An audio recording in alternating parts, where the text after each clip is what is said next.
सन्न्ये बुये च पार्षदः रामकृष्ण गतप्राण सर्वं स्तं प्रणमाम्यहम्।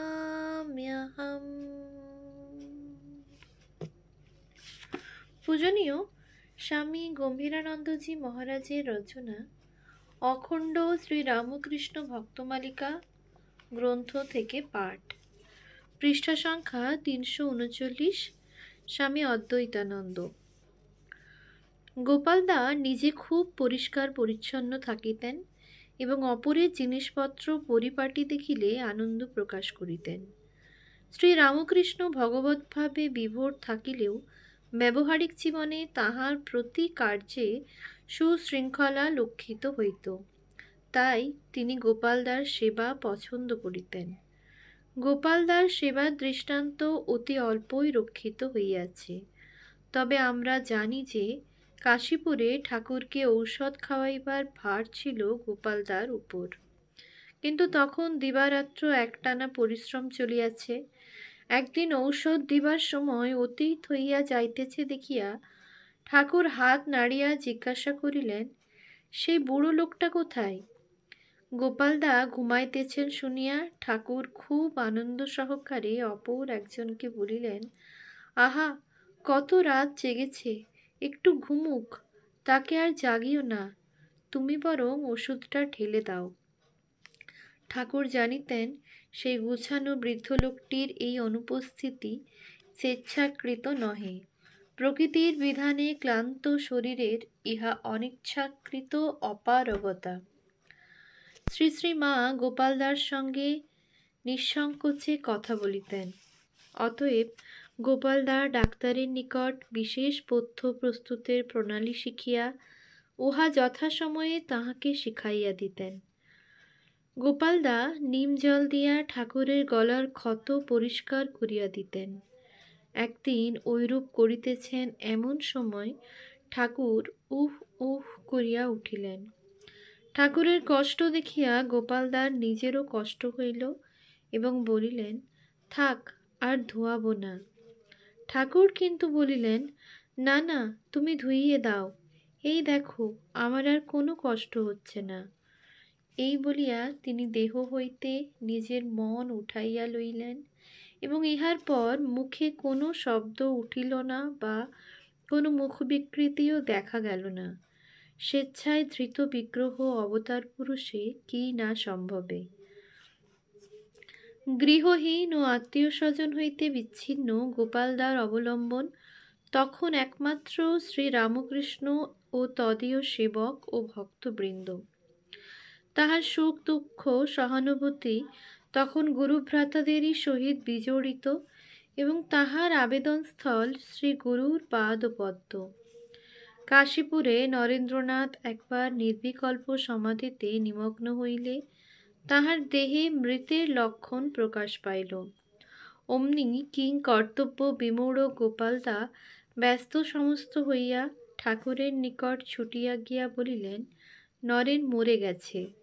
ঠাকুর সমস্ত শুনিয়া বলিলেন, বেশ হয়েছে, এখন ওইভাবে কিছুক্ষণ থাক, আমায় সমাধির জন্য বড় জ্বালিয়েছিল।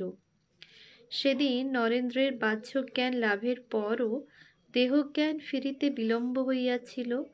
তাই তিনি পার্শ্বস্থ ব্যক্তিদিগকে উচ্চৈঃস্বরে বলিয়াছিলেন, আমার দেহ কোথায়? ঠাকুরের দেহত্যাগের পর গোপালদার কোনো নির্দিষ্ট বাসস্থান রহিল না। সুতরাং বরাহনগরে মঠ স্থাপিত হইলে তিনি সেখানেই আসিলেন। বরাহনগর মঠে ত্যাগীদের যোগদানের ইতিবৃত্ত এবং তাহাদের সন্ন্যাস গ্রহণের পারম্পর্য সুপরিজ্ঞাত নহে। কথামৃতের মতানুসারে 1887 খ্রিস্টাব্দে 21 ফেব্রুয়ারির পূর্বেই নরেন্দ্র, রাখাল, নিরঞ্জন, শরৎ, শশী, কালী, বাবুরাম, তারক, গোপালদা ও সারদার সন্ন্যাস হইয়া গিয়াছে বলিয়া মনে হয়। কিন্তু যোগীন লাটু শ্রী বৃন্দাবনে আছেন, তাহারা এখনো মঠ দেখেন নাই। চতুর্থ ভাগ, 342 পৃষ্ঠা, অখণ্ড সংস্করণ, পৃষ্ঠা 1128। তারক ও গোপাল দাই সর্বপ্রথম মঠে যোগ দেন। কুমার বৈরাগ্যবান ভক্তেরা যাতায়াত করিতে করিতে আর বাড়িতে ফিরিলেন না। নরেন্দ্র, রাখাল, নিরঞ্জন, বাবুরাম, শরৎ, শশী, কালী রহিয়া গেলেন। কিছুদিন পরে সুবোধ ও প্রসন্ন সারদা আসিলেন। যোগীন ও লাটু বৃন্দাবনে ছিলেন। 1 বৎসর পরে আসিয়া জুটিলেন। গঙ্গাধর সর্বদাই মঠে যাতায়াত করিতেন। তিব্বত হইতে ফিরিবার পর তিনি মঠে রহিয়া গিয়াছিলেন।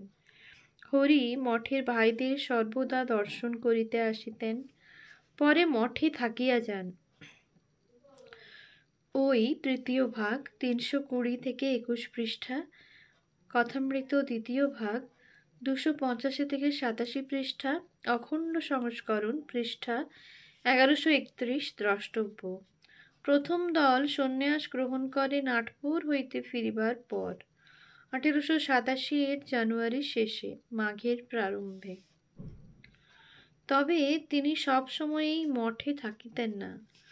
অন্যান্য গুরুভ্রাতার ন্যায় প্রায়ই তীর্থদর্শনে যাইতেন বা তপস্যায় নিষ্ক্রান্ত হইতেন। ওই কালের পূর্ণ ইতিহাস অজ্ঞাত। স্বামী বিবেকানন্দের পত্রাবলী 20/8/88 তারিখ হইতে পাই যে 1888 অব্দে গোপালদা কেদার ও বদ্রিকাশ্রম দর্শন করেন এবং ওই সময়ে গঙ্গাধর মহারাজের সহিত তাহার সাক্ষাৎ হয়। দীর্ঘকাল পরে গঙ্গাধর মহারাজ তাহাকে দেখিয়া কাঁদিয়া আকুল হন। ওই তীর্থদর্শন হইতে ফিরিয়া গোপালদা কিছুকাল বৃন্দাবনে বাস করেন। 1890 খ্রিস্টাব্দতে মিরাটে পুনর্বার গঙ্গাধর মহারাজের সহিত তাহার সাক্ষাৎ হয় এবং উভয়ে একসঙ্গে হরিদ্বার কুম্ভে যান। 1894 খ্রিস্টাব্দে তিনি কাশীতে বংশীদত্তের বাটিতে থাকিয়া যখন তপস্যা করিতেছিলেন, তখন কালীকৃষ্ণ স্বামী বিরজানন্দ মহারাজ কাশীধামে যাইয়া প্রমোদা দাসবাবুর বাগানে স্বামী যোগানন্দ, অভেদানন্দ ও সচ্চিদানন্দ প্রভৃতির সহিত মিলিত হন এবং পরে স্বামী অদ্বৈতানন্দ ও সচ্চিদানন্দের সহিত পঞ্চকোশী ভ্রমণে নির্গত হন। ইহাতে তাহাদের 3 দিন লাগিয়াছিল। 1896 অব্দেও আমরা স্বামী অদ্বৈতানন্দকে কাশীধামে বংশীদত্তের বাটিতে কঠোর তপস্যায় নিরত দেখিতে পাই। তাহার সহিত বাসের সৌভাগ্য ঘটিয়াছিল এমন এক ব্যক্তি বলেন যে সেখানে প্রাত্যহিক সাধনা ও জীবন প্রণালীতে তাহার চিরাচরিত নিয়মানুবর্তিতা ও সুশৃঙ্খলা প্রখরভাবে ফুটিয়া উঠিয়াছিল। সব কার্যে তিনি যেন ঘড়ির মতো চলিতেন। প্রচণ্ড শীতের সময়েও তিনি অতি প্রত্যুষে গঙ্গা স্নানান্তে শ্লোক আবৃত্তি করিতে করিতে কম্পিত কলেবরে বাসস্থলে ফিরিতেন। মাসের পর মাস এই নিয়মের কোনো ব্যতিক্রম হয় নাই। তিনি মাধুকরীর দ্বারা যাহা পাইতেন তাহাতেই গ্রাসাচ্ছাদন হইত। এক শিব মন্দিরের পাশে একটি ক্ষুদ্র প্রকোষ্ঠে তিনি বাস করিতেন। ওই কক্ষটি এমন পরিষ্কার পরিচ্ছন্ন থাকিত যে লোকে দেখিয়া অবাক হইত। ব্যবহার্য সামগ্রী বিশেষ কিছুই ছিল না।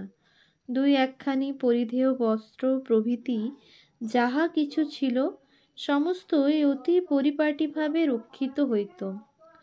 শরীর ধারণের জন্য এইসব আবশ্যকীয় বিষয়ে ব্যবস্থা ব্যতীত অন্য সমস্ত বিষয়ে সম্পূর্ণ সম্বন্ধশূন্য হইয়া তখন তিনি সাধন ভজনেই মগ্ন থাকিতেন। বস্তুত জীবনের একমাত্র কর্তব্য সাধনের অনুকূল হইবে বলিয়াই তাহার বাহ্যিক ব্যবহারে সর্বত্র তাদৃশ একটা নিখুঁত ভাব প্রকাশ পাইত। ইহারই এক সময়ে পায়ে কাঁটা ফুটিয়া তিনি বিশেষ কষ্ট ভোগ করিয়াছিলেন।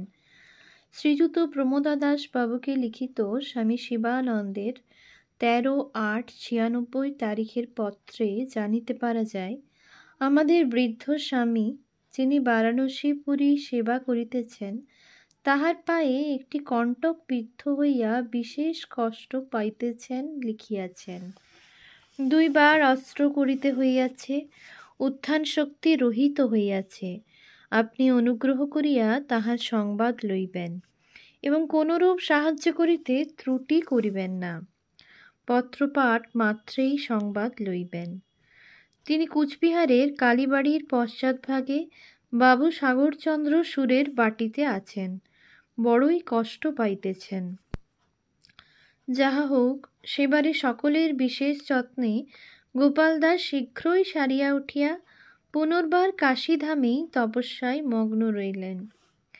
এদিকে স্বামী বিবেকানন্দ পাশ্চাত্য বিজয়ান্তে মঠে প্রত্যাবর্তনপূর্বক গুরুভ্রাতাদিগের সাহায্যে শ্রীরামকৃষ্ণ সংঘকে সুপ্রতিষ্ঠিত করার কার্যে মনোনিবেশ করিলেন।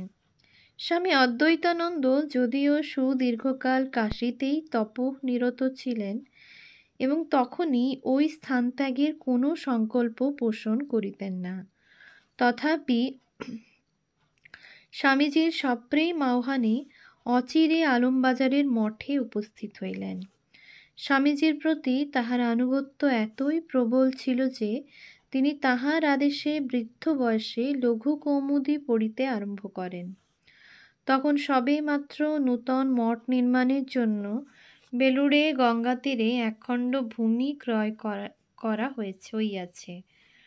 অতঃপর গৃহ নির্মাণাদি কার্যের তত্ত্বাবধানের সুবিধা হইবে মনে করিয়া 1898 প্রথম ভাগে মঠ আলমবাজার হইতে বেলুড়ে নীলাম্বরবাবুর বাগানে উঠাইয়া আনা হইলে তপস্বী বৃদ্ধ গোপালদার শেষ অক্লান্ত কর্মজীবন আরম্ভ হইল।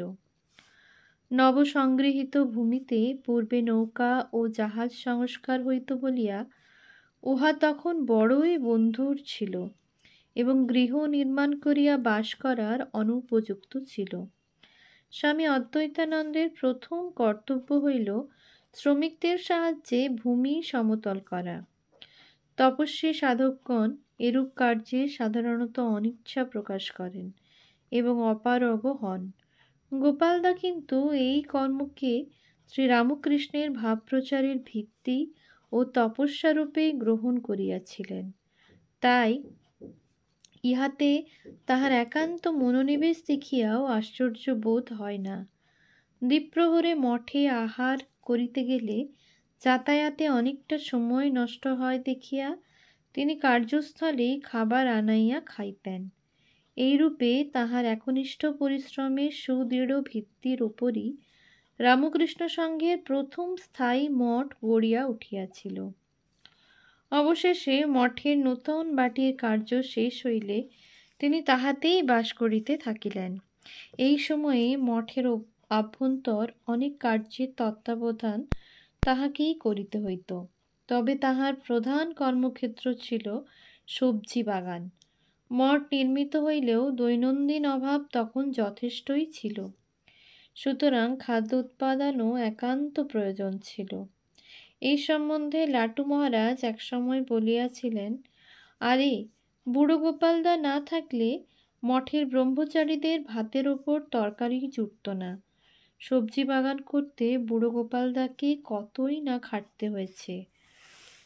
শ্রী শ্রী মাও একবার গোপালদার এই আন্তরিকতার প্রশংসা করিয়াছিলেন। সেদিন কলকাতায় শ্রী শ্রী মাকে দেখিতে গিয়া গোপালদা কথা প্রসঙ্গে বলিলেন যে তাহার শরীর বাতগ্রস্ত হইলেও তিনি মঠের প্রয়োজন বোধে বাগানে খুব খাটেন। মঠের জমিতে যা কিছু হওয়া সম্ভব, ঢেঁড়স, বেগুন, কাঁচকলা সবই করিয়াছেন। অতএব তরকারি আর বড় একটা কিনিতে হয় না। অধিকন্তু শ্রী শ্রী মাকে মাঝে মাঝে কিছু পাঠাইয়া দেন। অথচ নূতন ধারায় লালিত ও শিক্ষিত নবাগত ব্রহ্মচারীরা এসবের মর্যাদা বা প্রয়োজন না বুঝিয়া প্রায় নিশ্চেষ্ট থাকেন। সব শুনিয়া মা বলিলেন, হ্যাঁ বাবা, তুমি সেকেলে লোক, তুমি তো আর ছেলেদের মতো থাকতে পারবে না। মঠও তো একটা সংসার, খাওয়া দাওয়া তো আছে, তুমি থাকতে পারবে কেন? তাই দেখে থাকো। ওম শান্তি শান্তি শান্তি। হরিঃ ওম তৎসৎ। শ্রীরামকৃষ্ণার্পণমস্তু।